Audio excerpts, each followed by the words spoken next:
Hello everyone, আমি মধুমিতা। আমার নতুন একটি ব্লগে সবাইকে অনেক অনেক স্বাগত জানাই।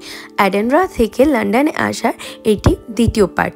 আপনারা তো আগের ভিডিওটি দেখিয়েছেন, আমরা লন্ডনে যাওয়ার জন্য বাস ধরে নিয়েছি স্টেট থেকে। আজকে এই ভিডিওর মাধ্যমে আপনাদের লন্ডন শহরটি পুরোটা আমরা ঘুরিয়ে দেখাবো। জানেন তো, এখানে প্রায় 30 মিলিয়ন ট্যুরিস্ট আসে লন্ডনে শুধু ঘুরতে, দেশ বিদেশ বিভিন্ন জায়গা থেকে। আর লন্ডনে চলাচল করার জন্য বিভিন্ন বাস আছে আর টিউব বা আন্ডারগ্রাউন্ড আছে। এই টিউব আর আন্ডারগ্রাউন্ড মানে আমাদের দেশের ওই পাতাল রেলের মতনই, যেটি কিন্তু স্কটল্যান্ড কিংবা অন্য জায়গায় থাকে না, এটি শুধুমাত্র লন্ডনেই দেখা যায়। আর এই টিউব বা আন্ডারগ্রাউন্ডে আপনার চলাচল করতে গেলে কার্ড মানে ডেবিট কার্ড, ক্রেডিট কার্ড অথবা অয়েস্টার কার্ড বলে একটি ট্রাভেল কার্ড থাকে, সেটি ব্যবহার করতে হয়। চলুন আজকে আপনাদের বিশ্ববিখ্যাত একটি জায়গায় নিয়ে যাচ্ছি, রানীর বাড়ি। দেখুন এখানে কি সুন্দর পারফরমেন্স হচ্ছে।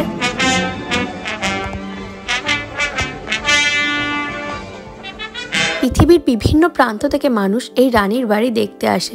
যেই মানুষগুলো আমাদের দেশের উপর এত বছর ধরে রাজত্ব করেছে, আজকে তাদের বাড়িতেই আমরা এসে দাঁড়িয়ে আছি শুধুমাত্র দেখার জন্য। রানী ভিক্টোরিয়া থেকে শুরু করে লাস্ট যিনি রানী ছিলেন, রানী এলিজাবেথ, তিনিও এই রাজভবনে থাকতেন। আর এটা জানেন কি, এখন রানী এলিজাবেথের যারা বংশধররা আছে, অর্থাৎ প্রিন্স চার্লস এবং তার সন্তানরা এই বাড়িতেই এখন থাকেন।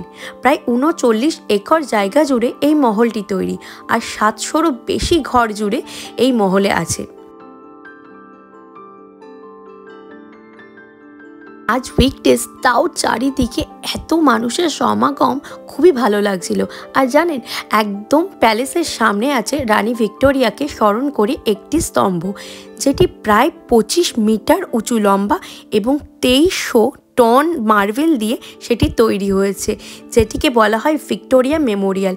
আমাদের কলকাতার বুকেও আছে ভিক্টোরিয়া মেমোরিয়াল, এটি ঠিক তার মতনই অনেকটা দেখতে, কিন্তু এটি একটা মনুমেন্ট শুধু, যেটি 2300 টন মার্বেল দিয়ে তৈরি হয়েছে। ভাবা যায়? লন্ডন এমন একটি জায়গা যেখানে বিভিন্ন কিছু দেখার আছে, মানে এখানে দেখার আর শেষ নেই। কিন্তু এখানে আসতে গেলে আপনাকে সবসময় বেশিরভাগ হেঁটেই চলতে হবে, বাস খুব কম জায়গায় দেখা যায়। আজকে আপনাদের আরও একটি জায়গায় নিয়ে এসেছি, এটি হলো সেন্ট পলস ক্যাথেড্রাল। এই সেন্ট পলস ক্যাথেড্রালের কারুকার্য খুবই বিশ্ববিখ্যাত, যা পৃথিবীতে অনেক প্রসিদ্ধ আছে। 1710 সালে এই সেন্ট পল ক্যাথেড্রাল চার্চটি উদ্বোধন হয়েছিল। আমরা সকলে তো প্রিন্সেস ডায়নার কথা কত শুনেছি। সেই প্রিন্সেস ডায়না এবং প্রিন্স চার্লসের বিয়ে হয়েছিল এই চার্চটিতে। জানেন, এর প্রবেশ একদমই বিনামূল্য ছিল না, মানে এখানে আপনাকে টিকিট কেটে ঢুকতে হতো। তাই আমরা আর বেশি ঢুকিনি, কারণ অনেক জায়গায় আজকে ভিজিট করার রয়েছে একদিনের একটা ট্যুরে। তাই জন্য আপনাদের আজকে পরবর্তী জায়গায় নিয়ে যাব, যেটি আরও বিশ্ববিখ্যাত। এটি হলো লন্ডন আই, যেটি শুধুমাত্র লন্ডন এবং সিঙ্গাপুরের বুকেই দেখা যায়। এই লন্ডন আইটি তৈরি হতে প্রায় 7 বছর সময় নিয়েছিল, আর 360 ডিগ্রি ভিউতে লন্ডন শহরটিকে গোটা দেখা যায় বলে এটির নাম লন্ডন আই বলে প্রতিষ্ঠিত। লন্ডন আইয়ের একদম ঠিক সামনেই রয়েছে বিগ বেন। লন্ডন আই আর বিগ বেন একদম কাছাকাছি অবস্থিত। যারা এখানে আসতে চান তারা এই দুটো একসাথেই দেখতে পারবেন। জানেন, প্রায় 182 বছর পুরনো এই বিগ বেনটি এখনও সামনে থেকে দেখলে একদম নতুনের মতো লাগে। কি সুন্দর এদের পরিষ্কার পরিচ্ছন্ন ব্যবস্থা। আর এইটি প্রায় 1852 সালে প্রতিষ্ঠা হয়েছিল, অনেক পুরনো। আর বিগ বেন আর লন্ডন আইয়ের সামনেই একদম অনেক জিনিস বিক্রি হচ্ছিল, বিভিন্ন ম্যাগনেট, বিভিন্ন ফ্ল্যাগ আর কত কিছু, যেগুলো একদম স্বল্প মূল্যে বিক্রি হচ্ছিল, যেগুলো আমরা স্কটল্যান্ডে একদমই দেখতে পাই না। আর লন্ডনে আসতে গেলে আপনাদের সবসময় একটা জিনিস করতেই হবে, কমফোর্টেবল শু পরে আসতে হবে। যদি আপনারা গাড়ি করে আসেন তো খুব ভালো, কিন্তু গাড়ি করে আসলে লন্ডনে প্রচুর ট্রাফিক জ্যামে পড়তে পারেন। তাই জন্য সবসময় যদি হেঁটে চলার প্ল্যান থাকে, 1 ডে অথবা 2 ডে ট্যুর থাকে, তাহলে কমফোর্টেবল শু পরেই আসবেন, নয়তো প্রচুর প্রবলেম আপনাদের ফেস করতে হতে পারে। ছোটোবেলা থেকেই আমার ইচ্ছা ছিল লন্ডনে কোনো না কোনো একবার আসার, কিন্তু সেটি যে কখনো পূরণ হবে জীবনে, এটি কখনো ভাবিনি। আজকে সেই লন্ডনে এসেছি, আর আমার এত ভালো লাগছিল চোখের সামনে সেই বিখ্যাত টাওয়ার ব্রিজটাকে দেখে। এটি ছোটোবেলা থেকে সকলের একটা স্বপ্ন থাকে, এর সামনে একটা ছবি থাকবে। ছোট থেকে কত ছবিতে দেখেছি এই টাওয়ার ব্রিজটাকে, ভাবতাম খুব একটা বেশি বড় না, কিন্তু চোখের সামনে যখন দেখলাম, এটি কি বিশাল আকৃতির সেটি তখন বুঝলাম। প্রায় 800 ফিট এটি লং। আর এই যে দুটো টাওয়ার রয়েছে, এই দুটো টাওয়ারের উচ্চতা প্রায় 65 মিটার। জানেন, এই টাওয়ারগুলোর ভেতরেও আবার যাওয়া যায়। কোনো একদিন আপনাদের এর ভেতরেও গিয়ে দেখাবো। এখানে এত মানুষের ঢল, আর আমরা যে সময় এই জায়গাটিতে গেছিলাম সে সময় বৃষ্টি পড়ছিল, আর ছাতা তো একটাই নিয়ে গেছিলাম, তাই জন্য একটু বৃষ্টি কমতেই ওর সামনে গিয়ে একটু ছবি ভিডিও নিচ্ছিলাম। এত সুন্দর লাগছিল যে কি বলবো। লন্ডনের চারিদিকে এই আন্ডারগ্রাউন্ড বা টিউব সব জায়গায় থাকে।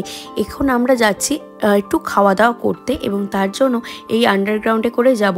এবং আন্ডারগ্রাউন্ডগুলো এত নিচুতে থাকে যে আপনারা ভিডিওটা দেখলেই বুঝতে পারছেন যে কত গভীরে আমাদের এখন যেতে হচ্ছে। আমাদের দেশে যেমন আমরা লেফট সাইডে দাঁড়াই, এই দেশে ঠিক উল্টো, রাইট সাইডে আপনাকে দাঁড়াতে হবে, পাশে জায়গা ছেড়ে দিতে হবে যাতে পাশের লোক নিচে নামতে পারে। আর এখানে এইভাবে গেট দেওয়া থাকে, যখন ট্রেন আসে মানে টিউব আসে তখন এই দরজাগুলো খুলে যায়। এখানে আবার টিউবেরও বিভিন্ন ভাগ আছে জানেন, এলিজাবেথ লাইন, সেন্ট্রাল লাইন, আরও অনেকগুলো ভাগ।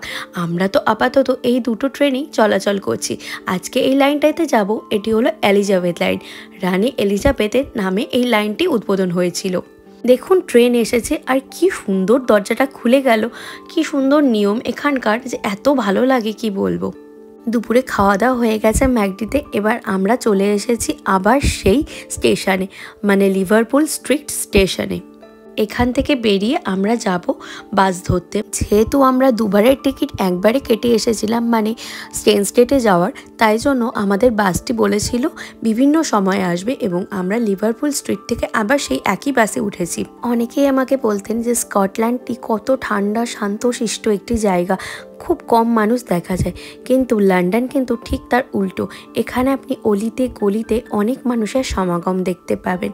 দেখুন কি সুন্দর ক্রাউড একটি জায়গা, বেশ ভালোও লাগছে এত লোকজন দেখতে। চলুন এবার এয়ারপোর্টে চলে এসেছি। এবার এখান থেকে আমাদের এডেনবরা যাওয়ার ফ্লাইটটা ধরতে হবে। দেখুন চারিদিকে কত ডিউটি ফ্রি দোকান। এয়ারপোর্টটি কিন্তু বেশ ভারী বড়।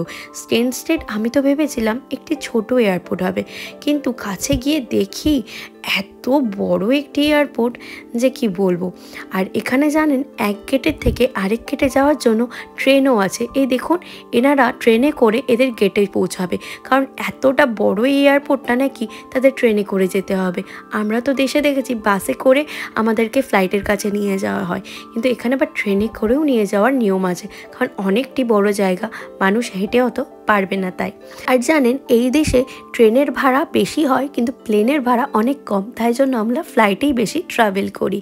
চলুন এবার বাড়ি ফেরা যাক। ভিডিওটা আজকে এখানেই শেষ করছি।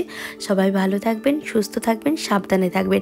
আর লন্ডন শহরের ভিডিওটি আপনাদের কেমন লাগলো তা আমাকে অবশ্যই কমেন্টে জানাবেন। দেখা হচ্ছে পরবর্তী আরও নতুন একটি ভ্লগে। ততক্ষণের জন্য সবাইকে টাটা।